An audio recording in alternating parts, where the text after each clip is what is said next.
فين الناس اللي مش بتحب الجبنه القريش؟ وده بذمتكم ينفع يعني؟ مش عارفين ان هي مغذيه وفيها كالسيوم كتير؟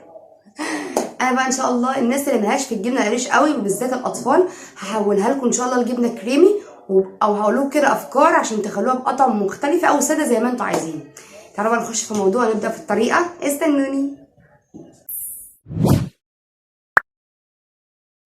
كوكينا اكلتك علينا. تعالوا بقى نشوف عملنا الطريقه الحلوه الطعمه دي ازاي. بس عايزه اقول لكم كمان ده لسه كده كان ما اتحطش في التلاجة، هتشوفوا شكلها في اخر الفيديو ان شاء الله. تعالوا بقى نشوف الطريقه، بس قبل ما نبدا في الطريقه كالعاده يلا نصلي على النبي ونرجع بالزمن الى الوراء. ايوه بالشكل ده. يلا بينا نشوف الطريقه. بسم الله الرحمن الرحيم. اول حاجه هنا انا جبت شفشه الخلاط، وجبت جبنه قريش، دي وزنها حوالي 330 جرام يعني اكتر من ربع كيلو. ممكن بس تجربوا في ربع كيلو بس. تمام. بس انا مش هحطها كده زي ما هي، انا يعني هقطعها كده بايدي كده بس قطع صغيره عشان تسهل عليا ايه في الخلط وما توقفش برضو معايا الخلاط. بصوا هقطعها كده بالشكل ده وهرجع لكم تاني. كده خلاص اهو قطعتها وحطها في الخلاط. هنحط طبعا الكميه كلها. وبعد كده بقى انا هجيب لبن، ده لبن عادي ساقع. بصوا انا مش هحطهم يعني مره واحده علشان يعني ما يطلعش خفيف مني. نحطه بالتدريج عشان ولما نحتاج نحط واحده واحده، يعني كل ما نحتاج نحط واحده واحده ونخلط. تمام. انا حطيت مثلا حوالي كده نص الكوبايه وهشوف يعني هخلط وهحتاج ايه، هشوف هحتاج تاني ولا لا. يعني خلطت اهو. وبعد كده بقى بصوا اتبقى حوالي مني كده ربع الكوبايه هحطها كلها. يعني 330 جرام اللي هو اكتر من ربع كيلو اخد حوالي كده الكوبايه كلها. وبرده حطوا بالتدريج يا جماعه، ماشي؟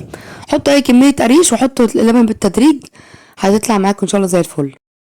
ممكن كمان تضيفوا دلوقتي معلقه كبيره لبن بودره عشان تعزز برضو الطعم، بس ممكن لا برضو. وممكن تحطوا معلقتين مثلا كبار زيت عشان تبقى ماده حافظه وتقل لكم برضو ايه الجبنه شويه.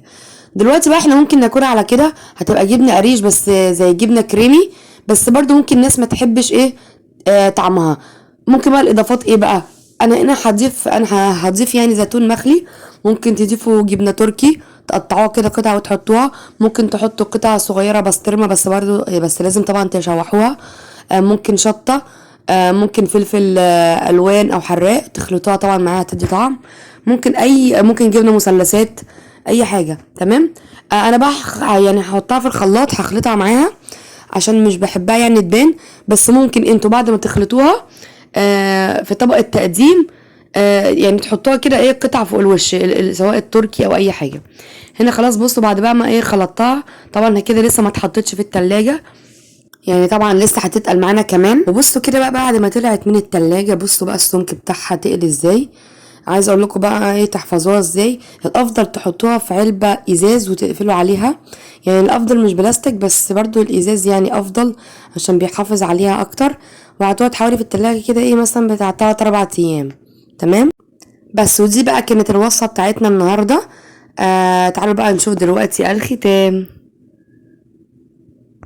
يا رب تكون الجبنه عجبتكم. يا ريت بقى تجربوها وتبعتوها لي على صفحه كوكينا. ومتنساش بقى في اللايكات والاشتراكات والتعليقات الحلوه اللي زيكم. كانت معاكم ايمان مجدي من قناه كوكينا، والسلام عليكم ورحمه الله وبركاته.